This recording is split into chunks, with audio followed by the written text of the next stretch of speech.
Kalau gua bisa balik ya ke usia gua yang 17 tahun, ini adalah beberapa nasihat yang gua akan kasih tahu ke Timothy umur 17 tahun. Kemarin malam itu gua sempat kepikiran untuk bikin video ini, jadi hari ini gue bikinin. Jadi video ini adalah kumpulan mungkin ya bisa dibilang kesalahan dan pelajaran-pelajaran yang gua alami selama gua 24 tahun hidup, 10 tahun berkarya di bidang usaha digital, jadi pengusaha, jadi seorang investor juga. Dan ini yang bisa gue kasih ya. Mungkin teman-teman di sini banyak yang lebih tua dari gue, tapi gue yakin setiap dari kalian yang nonton video ini pasti bisa mendapatkan sesuatu dari akhir video ini. Gue akan bilang ya ke Timothy yang 17 tahun bahwa tenang, lu nggak perlu tahu semua jawabannya. Maksudnya apa? Gue waktu 17 tahun, 18 tahun, bahkan mungkin masih tahun lalu ya, gue selalu banyak bertanya-tanya tentang apa yang gue sedang kerjakan. Apakah yang gue kerjakan itu benar dan apakah yang gue kerjakan itu sesuatu yang gue cintai. Tapi jawabannya adalah gue nggak perlu buru-buru untuk tahu semua jawabannya.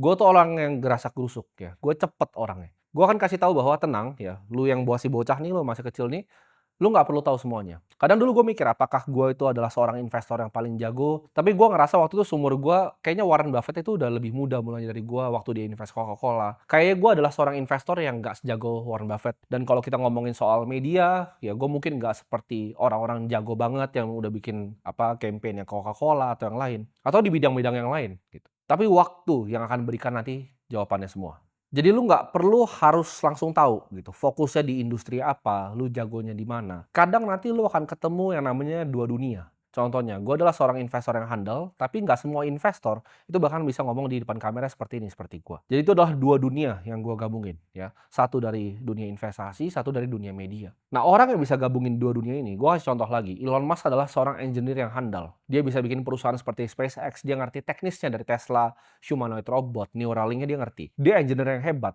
Tapi dia adalah seorang salesman yang lebih hebat lagi sebenarnya. Jadi kalau Elon Musk kalian suruh gua nih analisa, dia itu bukan fully engineer. Dia mungkin engineer-nya 30%, 70%-nya adalah sales. Atau misalnya Jeff Bezos, dia adalah dua, dia adalah orang sistem dan dia juga adalah sebuah engineer. Jadi banyak orang-orang terkaya di dunia itu yang berhasil menggabungi yang gue sebutnya dua dunia ini. Kadang ada yang bahkan tiga. Lu fokus di satu aja gue bilang lu bisa jadi yang terhebat. Lu bisa jadi orang yang sukses, lu bisa jadi orang yang kaya. Tapi jawabannya lu harus lihat apa yang kira-kira lu jago, apa yang sebenarnya orang lain bilang lu jago. Bukan dari diri lu sendiri tapi dari orang lain. Jadi jawabannya adalah waktu, nggak usah buru-buru. Misalnya lo lagi mencari, ya kan, masih bingung, lu kadang masih ngerasa apakah ini hal yang harus gua kerjain? Tenang ya, gua kasih tau lu tenang, nggak usah buru-buru.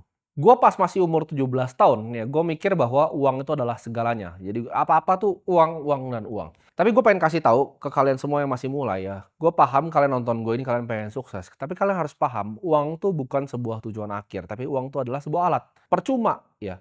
Uang itu gak bisa untuk terlalu banyak hal juga sebenarnya. Kalau lu mau ngomong gua di posisi gua sekarang sama kita ngomong konglomerat yang mungkin disebut misalnya sembilan naga, itu secara kehidupan itu tidak banyak yang berbeda. Tapi mereka itu bisa tolong jauh lebih banyak orang dibanding gua. Kalian paham dengan apa? Buka lapangan pekerjaan. Perusahaan-perusahaan mereka tuh perusahaan yang mengemploy ribuan bahkan ratusan ribu karyawan. Kalau secara lifestyle mungkin gue rasa nggak terlalu berbeda ya. Gue bisa beli mobil yang mereka beli, gue bisa punya tempat tinggal yang mereka punya, gue bisa punya semua yang mereka punya. Kalau kita ngomongin secara egois diri sendiri. Tapi kalau untuk ke masyarakat, mereka jauh lebih banyak ya mengerjakannya dibanding gue. Jadi itu, uang itu bukan cuma sekedar untuk diri sendiri. Kalau gue uang untuk diri sendiri, gue matiin kamera ini sekarang dan sudah selesai. Gue pengen bilang ke gue yang dulu bahwa uang itu adalah sebuah alat ya, bukan tujuan akhir. Lu mau pakai uangnya untuk apa? Jangan cuman uang ya, harta yang lu taruh di bank. Gue tuh selalu mikir dulu, harga diri misalnya gue pribadi itu dari rekening bank yang gue punya. Ketika gue punya 10 miliar pertama, gue senang. 100 miliar pertama, gue lebih senang lagi. 1 triliun, gue ngerasa kayak gue achieve something. Tapi setelah lewat ke jenjang-jenjang berikutnya, gue baru sadar di situ bahwa uang itu bukan cuman sekedar tujuan akhir ya, tapi alat untuk lu jadi bermanfaat untuk orang lain. Gue akan bilang ke Timothy yang dulu bahwa hidup itu tidak adil. Dulu tuh gue suka tanya kenapa. Kadang misalnya, yang namanya hidup, selalu ada sial yang datang di hidup lo. Gue selalu tanya, kenapa hal ini diizinkan ada di hidup gue? Tapi lama-lama gue, seiring pengalaman gue, ya diterpa badai, macam-macam lah yang gue udah alami di hidup gue. Kalian yang lihat gue di kamera ini, oh, kesannya nggak pernah ada masalah, sukses-sukses. Enggak, gue itu lebih banyak gagalnya dibanding suksesnya. Ya, gue lebih banyak kesandung, ya, jatuh, kena musibah dibanding yang kalian lihat nih. suksesnya seperti sekarang. Jadi jawabannya adalah hidup itu memang tidak adil, karena lu harus telan nih buat Timothy yang 17 tahun, lu telan bahwa hidup itu tidak adil. Kadang lu ditampar dari tempat yang lu nggak tahu. Tapi lu harus jadiin itu semua itu jadi bahan pelajaran. Apa yang lu bisa kontrol, lu fokus di situ. Ini penyakit nih dulu gua. Jangan jadi Superman. Gua tuh dulu mikir gua adalah seorang Superman. Ya, 17 tahun, gua mau pegang kameranya sendiri, gua mau ngeditnya sendiri, gue mau bikin agensi gue sendiri, gue jadi akuntannya sendiri, gue orang finance-nya sendiri, ya, gue orang sales-nya sendiri, gue orang marketingnya sendiri, semuanya sendiri, sendiri, dan sendiri. Di hidup ini lu nggak butuh jadi Superman, tapi lu butuh super team. Jadi jangan bergantung sama diri lu sendiri, karena itu penyakit itu. Jadi orang-orang baru mulai usaha pasti paham. Dia ngerasa karena dia yang paling pintar, dia bisa semuanya, jawabannya enggak. Lu harus bisa delegasi ke orang-orang yang lebih pintar dari lu di bidangnya mereka sendiri-sendiri. Karena nggak ada ya yang jago dalam 10 bidang gitu. Elon Musk aja gue sebut cuma 2, sales dan juga engineering. Dia nggak jago di banyak bidang yang lain. Ketika ada orang yang lebih jago, ya lu serahkan ke orang yang lebih jago. Jangan ngerasa lu mau kokop semuanya sendiri, ya. Karena itu adalah pikiran yang orang-orang baru mulai usaha biasanya. Mereka pikir semuanya bisa dikerjakan sendiri dan mereka paling jago di semua bidang. Padahal jawabannya tidak, banyak yang lebih jago dari kamu. Jangan hidup untuk disukai banyak orang. Tapi hiduplah untuk bisa menolong banyak orang. Dulu gue mikir gue pengen jadi orang yang bisa disukai sama semua orang. Ya sampai gue nggak menghargai bahkan waktu gue sendiri. Contoh, gue nggak enakan dulu. Tim ini ada acara ini, gue datang. Tim ada ini, gue datang. Gue nggak menghargai diri gue sendiri. Gue pilih jadi people pleaser, senengin semua orang. Tapi gue sadarin itu nggak ada ujungnya. Jadi gue bukan menargetkan diri gue jadi orang yang ibaratnya disukai sama banyak orang. Tapi gimana caranya gue jadi orang yang paling bermanfaat untuk banyak orang. Kalau orang banyak nggak suka sama gue, tapi gue itu bermanfaat untuk banyak orang, itu nggak masalah ya. Gue ngomong dengan tegas seperti ini, gue ngomong fakta yang tegas, namun banyak yang nggak seneng, tapi banyak yang terbantu dan merasa bermanfaat untuk mereka, tugas gue udah selesai di sana. Untuk Timothy yang 17 tahun, ya, jangan takut untuk dibenci orang, karena di ujungnya, ya kebenaran itu akan selalu menang. Nah ini gue akan ngomong juga nih, karena gue dulu masih kecil tuh gue ngincar quick win, ya kan. Waktu gue nge-goalin deal, waktu gue masih punya agency itu yang penting goal dulu ya. Bisa atau enggaknya urusan belakangan. Gue nggak main game yang endurance, yang tahan lama. Gue kayak kontrak 3 bulan gas. Gue nggak mikir, serakah soalnya kan. Gue mikir kalau kontraknya cuma 3 bulan nih, next bulan keempat gue bisa mahalin nih. Dulu gue mikir quick win, gue mau uang cepat. Gue nggak mikir endurance ya. Padahal kalau gue kerjain dengan baik aja, semampunya gue dengan harga yang oke, kalau gue dipakai sama dia terus, kita nggak tahu orang ini bisa kasih gue referensi ke siapa, mulut ke mulutnya seperti apa. Reputasi itu bukan sesuatu yang gue paham dulu ya. Jadi gue cuman kejarnya quick win. Tapi gue paham gamenya sekarang itu bukanlah kayak dengan cepat, tapi yaitu endurance. Uang itu bisa datang dan bisa hilang. Gamenya di dunia ini, ketika lo bikin uang, contoh seperti gue sekarang, ini bukan cuma untuk bikin uang lebih banyak, tapi gamenya adalah mempertahankan uang yang lebih sulit. Namanya endurance di sini. Jadi enduring wealth, jadi harta yang bertahan lama. Kadang nggak banyak. Orang yang bisa tahanin harta, itu bahkan lintas generasi. Satu kehidupannya aja banyak kan udah habis semua. Antara kena kasus, kena yang lain. Nah ini sini gue belajar. Nggak penting quick win. Mungkin ada orang yang bisa bikin duit lebih cepat dari gue, pakai cara yang ilegal. Tapi gue tahu reputasi cuma datang sekali. Jadi jangan cari quick win, tapi cari endurance. Jangan remehkan kekuatan dari sabar. Di investasi pun zaman dulu gue nggak sabar ya, ketika gue lihat saham nih, gue lihat ini ada corporate action yang mantap tuh gue hajar terus pokoknya. Gue nggak sabaran orangnya. Ya gue ngeliat ada opportunity dikit, gue hajar. Ada orang tawarin nih, yes ya gue ikut. Akhirnya rugi, rugi, rugi, dan rugi. Sedangkan kalau gue sabar, contoh seperti sekarang. Ya, apakah gue tidak bisa men-trade opportunity yang gue tahu dengan network yang gue punya? Bisa sekali. Tapi gue pilih sabar, gue main di game yang long term. Gue nggak perlu trading yang kecil-kecilan. Gue lihatnya semuanya jangka panjang. Apa yang gue bisa lakukan, ya, yang gue bisa use capital gue untuk sesuatu yang sangat jangka panjang. Time horizon gue, ini bedanya orang sukses sama enggak. Orang yang luar biasa sukses, dan enduring wealth ya gue bilangnya, yang gue ngobrolnya. Mereka tuh horizonnya nggak cuma 1-2 tahun. Mereka horizonnya 20 tahun, 30 tahun, 40 tahun. Lihat ke depan, jauh. Sukses jati itu bukan berapa harta yang lu punya, tapi berapa yang lu bisa bantu orang lain. Percuma ya, orang kaya, gue ada beberapa lihat orang kaya ya, yang akhirnya pelit, ya dia cuma mau diri sendiri, akhirnya dunia yang ngambil itu semua dari mereka. Gue percaya dunia ini ada kekuatan kosmik ya, yang ada di dunia ini. Ketika lu bikin sesuatu yang baik di dunia ini, lu akan diberikan sesuatu yang baik. Banyak orang kaya dia kokop duitnya, akhirnya apa? Dia kesandung kasus ya kan, cuma dia taruh di rumah kan ratusan miliar begitu, akhirnya kena hilang duitnya. Sedangkan orang yang bikin duitnya sungguh-sungguh, pelan-pelan, banyak yang lihat gue itu instan sampai sekarang. Itu teman-teman bisa lihat progresnya, itu bukan sesuatu yang instan dan tiba-tiba. Ya, jadi nggak ada di dunia ini yang instan. Ketika gue dulu selalu terobsesi jumlah harta yang gue punya, sekarang gue terobsesi berapa banyak manusia yang gue bisa bantu. Itulah kenapa gue bikin ini. Jangan terlalu bangga terhadap pencapaiannya lu belum mengerti maknanya. Nah, ini mungkin banyak yang bingung. Karena dulu waktu gua baru mulai, ketika gua sukses sedikit, wah gua malah lebih pengen kelihatan sukses dibanding sukses beneran, gitu. Kadang lu tuh belum ngerti makna dari milestone yang lu capai. Karena di setiap lu naik bukit di kehidupan, itu selalu ada cobaannya. Jadi ketika lu udah naik gunung, di depan lu mau naik lagi, itu ada beruang biasa di situ. Jadi jangan keburu selebrasi dulu, sabar dulu. Ya tenang aja, tenang. Nah itu yang gua dari dulu, itu mungkin baru baru tahun lalu nih, gua ibarat tobatnya nih baru tahun lalu. Gua setiap kali menang sedikit, wah gua pengen tunjukin dunia bahwa gua tuh pemenang. Tapi itu semua fana, teman-teman. Itu semua nggak penting dan nggak perlu dilakukan. Tundukin kepala lu ke bawah dan lanjut jalan, karena masih ada beruangnya. Jadi jangan selebrasi yang lu belum paham. Sukses tuh selalu ada bayaran, ya. Setiap kali lu capai sesuatu selalu ada bayarannya.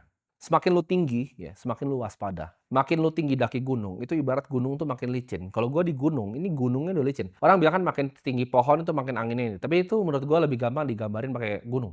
Kalau gua mendaki gunung, ini gunung gua udah gunung es. Sekali gua kepleset, gua jatuh dan gua mati. Nggak cuman itu, banyak yang dari bawah belum nyampe ke atas sudah lempar-lemparin gua pakai tombak gitu. Jadi lu harus waspada ya. Jangan euforia. Ini masih masuk ke nomor 10 sebenarnya. Jangan lu terlalu euforia, santai aja, waspada, lihat kanan kiri, depan belakang. Lihat siapa yang beneran temen lu, karena banyak temen di saat lu seneng. Tapi di saat lu nanti mulai susah, lu akan lihat siapa teman-teman yang mau ngulurin tangannya ke lu. Banyakan tuh ikut tim hore, gue sebutnya. Bahkan circle terdekat lu tuh tim hore. Nanti akan ada satu, ada dua yang beneran bantu lu di saat lu kesulitan. Mereka yang ngulurin tangannya nih, gue bantu. Kalau kita kepleset atau kita keplesetnya berdua. Tapi nggak banyak ya. Mungkin cuma 3 orang, 2 orang, atau bahkan cuma keluarga lu, mak, bapak lu mungkin yang masih peduli sama lu. Jadi nggak sebanyak itu orang yang peduli sama lu. Jangan jadi yes man. Gue dulu yes man. Semua opportunity gue yesin. Sampai akhirnya gue nggak fokus dengan tujuan gue sendiri ya. Lebih perbanyak untuk Timothy umur 17 tahun kalau nonton ini, perbanyak bilang enggak ya.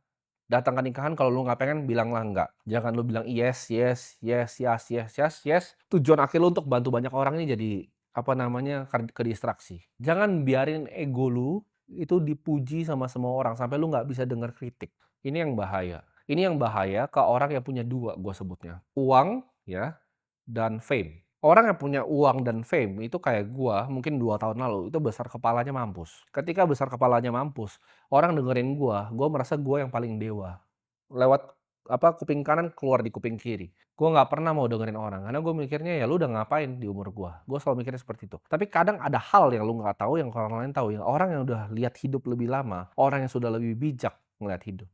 Itu paham betul ya apa yang gua sebut di sini. Jadi jangan sampai ego lu tuh terus dipuji, dipuji, dan dipuji. Karena pride seorang manusia itu biasa ujung dari kehancurannya. Ya, ketika manusianya itu prideful, kalian banyak yang kira mungkin gua di kamera ini terkesannya sombong dan lain-lain.